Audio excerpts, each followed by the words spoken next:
এই হতভাগা, এটা তো খালি বোতল। আগে আগে গিন্নিমা, কোনোদিন শুনেছেন দিনের বেলা ভূত দেখা যায়? কেউ কোনো কালে দিনের বেলা ভূত দেখেছে? না, দিনের বেলা তো ভূত দেখা যায় না। তাহলে তাহলে ভূতের তেল কি করে দিনের বেলা দেখা যাবে কর্তা?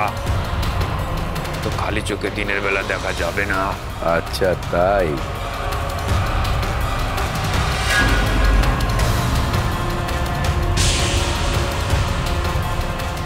আমাকে বোকা বানাস তুই? কই তেল কই? আমাকে বুড়বক বানাস তুই? তোর গলা টিপে আমি আজকে তোকে পুঁতে দেবো। তুই আমার সাথে মস্করা করিস? ভূতের তেলের বদলে খালি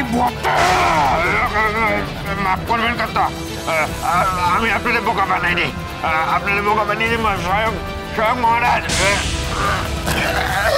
মানে ভূতের তেল বলে কিছু হয় না কর্তা, হয় না। মহারাজ গোপালের জেতাবে বলে আপনারা বোকা বানিয়েছেন। জগা হচ্ছে ঠিকই বলেছে, মহারাজ আপনাকে বোকা বানাচ্ছেন। তোর 100 কোটির হিসেব আমি পরে বুঝবো। এখন আমি সোজা এখান থেকে রাজ দরবারে যাব। সেখানে গিয়ে আমার রাজা মশাই আর গোপালের সাথে একটা বোঝাপড়া আছে।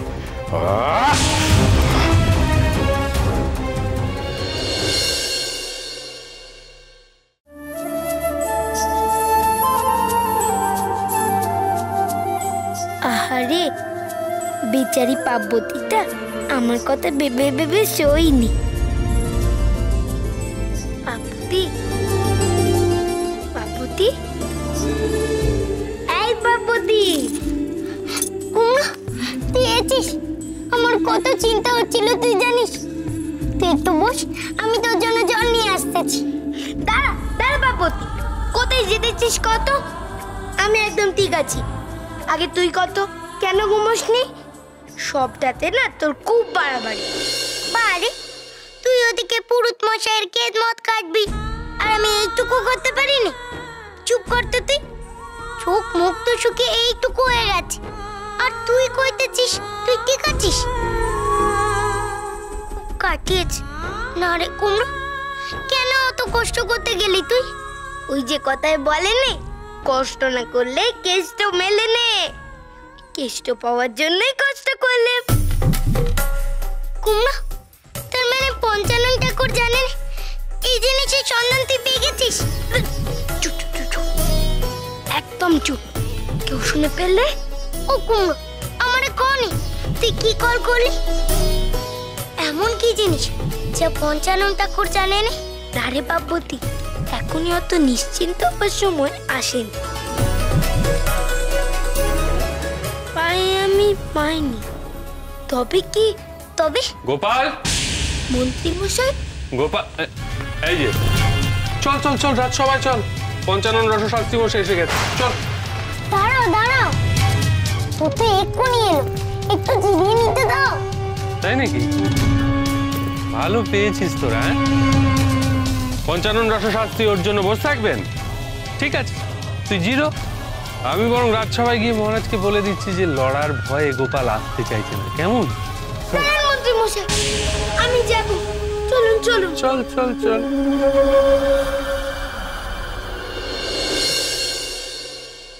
মন্ত্রী। হ্যাঁ মহারাজ। এমন অব্যবস্থা কেন? অব্যবস্থা? কিসের অব্যবস্থার কথা বলছেন মহারাজ? আজকের এই লড়াইয়ে বিচার করবে তো জনগণ। তারা কোথায়? তাদের ডাকা হয়নি কেন? মহারাজ, আমাকে ক্ষমা করবেন, আমি তাদের আসতে বারণ করেছি। তুমি বারণ করেছো?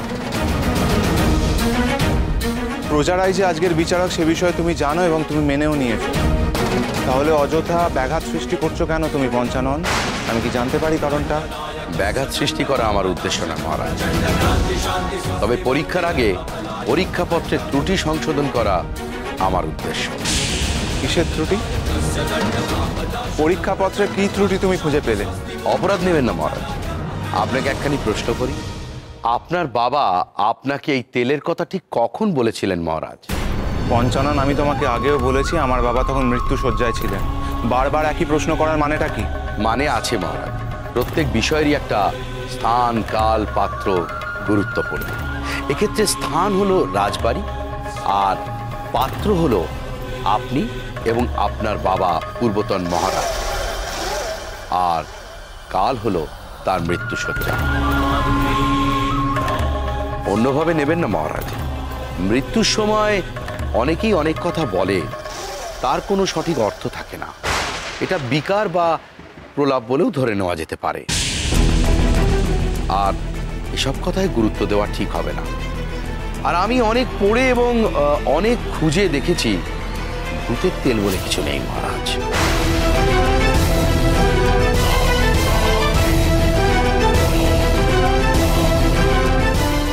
কুমড়ো, পঞ্চানন ঠাকুর কি কইতেছে রে? আমার তো মনে হয় পঞ্চানন ঠাকুর ঠিকই কইতেছে। ভূতের তেল বলে সত্যি কিছু হয়নি রে। ভূতরেই দেখা যায়নি, তারে ধরবেই বা কে? আর তারে ধরে পিছে তেল বার করবেই বা কে? মহারাজ, আমি কিন্তু অনেক ভেবেই কথাটা বলছি, ভেবে দেখুন একবার। ভাবার কিছু নাই পঞ্চানন, বুধের তেল আছে। এ আপনি কি বলছেন? ঠিকই বলছি। তোমার অপারগতাকে ঢাকতে তুমি আমার স্বামীর মুখের কথাকে মিথ্যা বলতে পারো না। তিনি সজ্ঞানে মেরে গেছিলেন। যাবার আগে তিনি যে কথাগুলো বলে গিয়েছিলেন সেইগুলো প্রলাপ বা বিকার হইতে পারে না। শোনো পঞ্চানন, সব ব্যাপারে নিজের মতামত দিবার আগে একটু ভাবনা চিন্তা করে নিও। রাজমাতা আমাকে ক্ষমা করবে, এই তেলের কথা কেউ কখনো শোনেনি, কোথাও লেখা নেই। সুতরাং রাজমাতা, আমি আপনাকে বলছি, এই ভূতের তেল বলে কিছু নেই বা হয় না। দেখো পঞ্চানন, তোমার মতো এমন বুদ্ধিমান মানুষের মুখে এমন বোকার মতো কথা মানায় না। গোপাল এই রাজ্যে আসার আগে তুমি তাকে জানতে না, তার নাম কোথাও লেখা ছিল না। তার মানে তো এই নয় যে তার অস্তিত্ব কিছু ছিল না। শোনো পঞ্চানন, পুঁথিশাস্ত্রকে বেদ বাক্য বলে মান্য না। পুঁথিশাস্ত্র মানুষের লেখা বটে, মানুষ তো আর ঈশ্বর নয়। দীপাবতী, রাজমাতা কি কইলেন? আর রাজমাতা যে কথাটা কইলেন না, সেটা কাটি কথা। দুনিয়াতে সত্যি অনেক জিনিস আছে, তার আমরা কতটুকুই বা জানি। মায়ের কথা তো শুনলে পঞ্চানন, তাহলে কি তুমি মেনে নিচ্ছ যে ভূতের তেলের সন্ধান তুমি দিতে পারবে না? সে কথা কি করে হবে মহারাজ? রাজমাতার কথা অনুযায়ী এই তেলের কথা আপনার বাবা বলে গিয়েছিলেন, কিন্তু কোন জায়গা থেকে এই তেল পাওয়া যাবে সে কথা তো তিনি বলে যাননি। হয়তো রাজ্যের বাইরে থেকেও পাওয়া যেতে পারে। তবে হ্যাঁ, সেই তেল পেলে এই রাজ্যের উপকার হবে, এই তো। হ্যাঁ, তা হতেই পারে যে এ তেল রাজ্যের বাইরে আছে। তাহলেই বলুন মহারাজ, একদিনের মধ্যে কি এই তেল খোঁজা সম্ভব? মহারাজ, আমার মনে হয় ওনাকে আরো 2 দিন সময় দেওয়া উচিত। ভূতের তেল জিনিসটা কি সেটা আমাদের সবার জানা দরকার। ঠিক বলেছো তুমি রানী। ঠিক আছে পঞ্চানন, আমি তোমাকে আরো 2 দিন সময় দিলাম। তার মধ্যে যদি তুমি ভূতের তেলের সন্ধান দিতে না পারো, তখন কিন্তু এই গোপালকে তেলের সন্ধান দিতে হবে মহারাজ।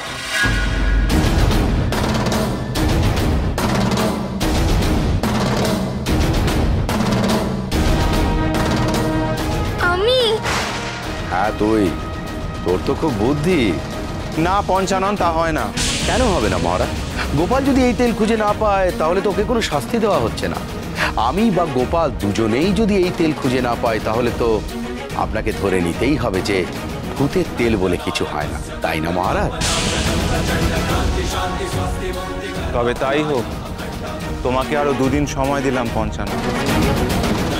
আজকের মতো সভা এখানেই শেষ।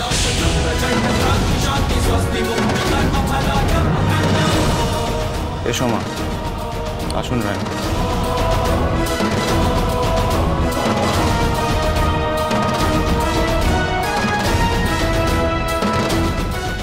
ও কুমড়ো, এ কি হলো রে? এটা দুনো বিপদ।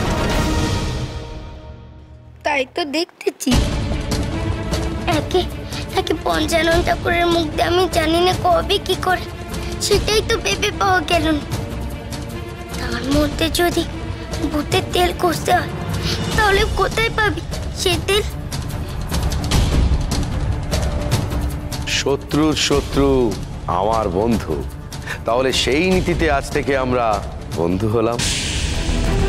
আমি জানি না এই কথাটা যে আমি কি করে কবাই, তার উপরে আবার ভূতের তেল, কি যে করি। ও